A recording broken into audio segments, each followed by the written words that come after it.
Hi everybody, Blaine Tyler, Bigfoot Barn, Northeast Ontario and all that.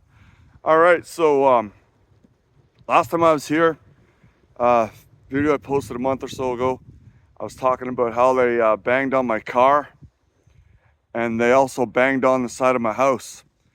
And I thought the panel on my car was definitely going to be broken, and I thought they'd definitely break the siding on my house, but for some reason they can hit without leaving marks, and I went into all that with the DLF pass. But today I'm talking about I guess the second part of that, where they after seeing a pair of cryptids I thought were Sasquatch, and I'll get into that in a minute, in the field. They were mating too far away, get good shot. Cameras weren't like they are now. That night and the next night they were pounding on my house, and they climbed up on my roof and were pounding the whole ridge across the roof. Not just one, boom, boom, boom, boom, boom, all the way, twice. And when I walk on the roof, I leave my footprints in the little, they dent in not my footprints, I leave little foot dents in my aluminum roof. But these things pounding the hell out of the roof twice and not a mark. So there's the other part I want to mention about them being able to hit without leaving damage. And I mentioned this to Dr. Bindenagel, and he said, Sasquatch were on your roof? I said, yeah. He said, well, first of all, how'd they get up? Well, there's a porch that's only, the roof's only 6 feet off the ground, right beside a tree, and then the other part of the roof's only 3 foot higher, or whatever. So they easily get on. But what I didn't know at the time was it might not have been even Sasquatch, because the cryptids in the field, and when I went looking for them, I caught a female. I don't know if it was the same female breeding with the male, has a snout. So that's not Sasquatch, that's Dogman, or Gugwe, as Duke over at World Bigfoot calls them. So that's why they're so damn aggressive. They were on my roof, and because I spotted them mating, they attacked my house twice.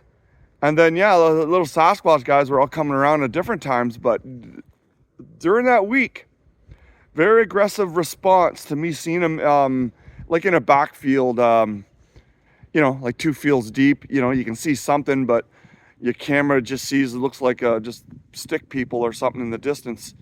But so that's what happened. They not only were they banged on my van at the time when I got too close to a shelter with infants.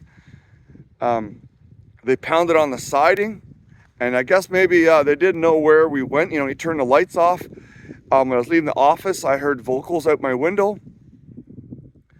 And then we've got some mimic calls, which is going to be at the Nebraska Bigfoot Conference, 26th, 27th. This month, so I'll go down and see that, and I'll get more into this attack on my house. But anyway, yeah, they were pounding on my roof too, and like, this is crazy. And there's it's semi-private, there's a farm over there and a house up that way and stuff, and then in a little tiny village, not a lot of houses, but still, that's very aggressive. And I was always thought about that, and like, that's really aggressive for Sasquatch, but it's not aggressive for Dogman. And according to the video I got when I went hunting them down after that, female Dogman I caught in the same field. So I think I had Dogman attacking their house because I caught them doing something that I shouldn't be watching, and they responded, where the Sasquatch would probably just bugger off and go for a more remote area. But the Dogmen don't like that. The dog will come after you, and I've mentioned that before.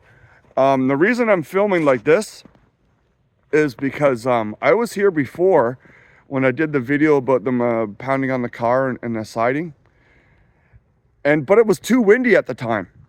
But when I was here, I did a couple clips. There's something right over there in those trees, right there. And over there, I caught a beautiful 8-foot tall specimen watching me after I found some bricks right here. And I was loading them in the car, then I started smelling them. So one was in close, and then I picked up, okay, they're here. They portaled in, I guess, or the local ones. And yeah, a beautiful 8-foot specimen over there in those cedars.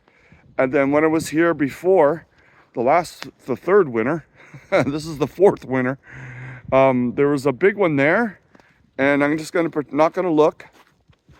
That's a bit of a pit over there. Some guys use it to practice shooting, and some people used to dump stuff here, but they've closed off the roads. And over there, there was another one in the tree line. So pretty cool, scary, but at the time, Dogman wasn't even on my mind. I just thought, you know, Sasquatch cryptids, but I wasn't really into the Dogman thing then. I wasn't really fully up aware that they mix in with the Bigfoot and the Sasquatch communities, and if they're assholes, I guess they get chased out and stuff like that. But there's so many hybrids now, they're interbreeding, that, you know, if they're born into the tribe, then they don't get chased out, right? But also down at the river, which is down that way, I'm going to show this area here, down that way. I think it might be flooded over from the rain. There was a Sasquatch watching me from the trees across the river that Duke also spotted. I would have spotted eventually when I went over my video. But when I took a picture that way, it was gone. And then as soon as I started filming like this, reverse, you could see it in the video, and I pulled a snippet of it, and I think Nate over at NVTV, he put it as the avatar of one of the videos he used. But anyway, pretty damn scary. Dogmen coming right into a village and pounding on my roof, attacking the roof, attacking the house. They were pissed off that I caught them breeding in a field, and that's what led to all the aggressive behavior. I've had nice behavior in the backyard, wood tapping, window tapping, a little bit of vocals, juvies in the compost, stuff like that. But I think that was Dogman pounding on a roof because I disturbed them. So anyway, there it is, and I wanted to get that in. Hope to see you at the Nebraska Bigfoot Conference with Duke and everybody else there. So make the drive, come see it, and my cripple prints in the museum there, and I think I might bring my 2-inch infant trackway cast that I got and bring a copy for the museum. So thanks for watching, and I'll see you soon.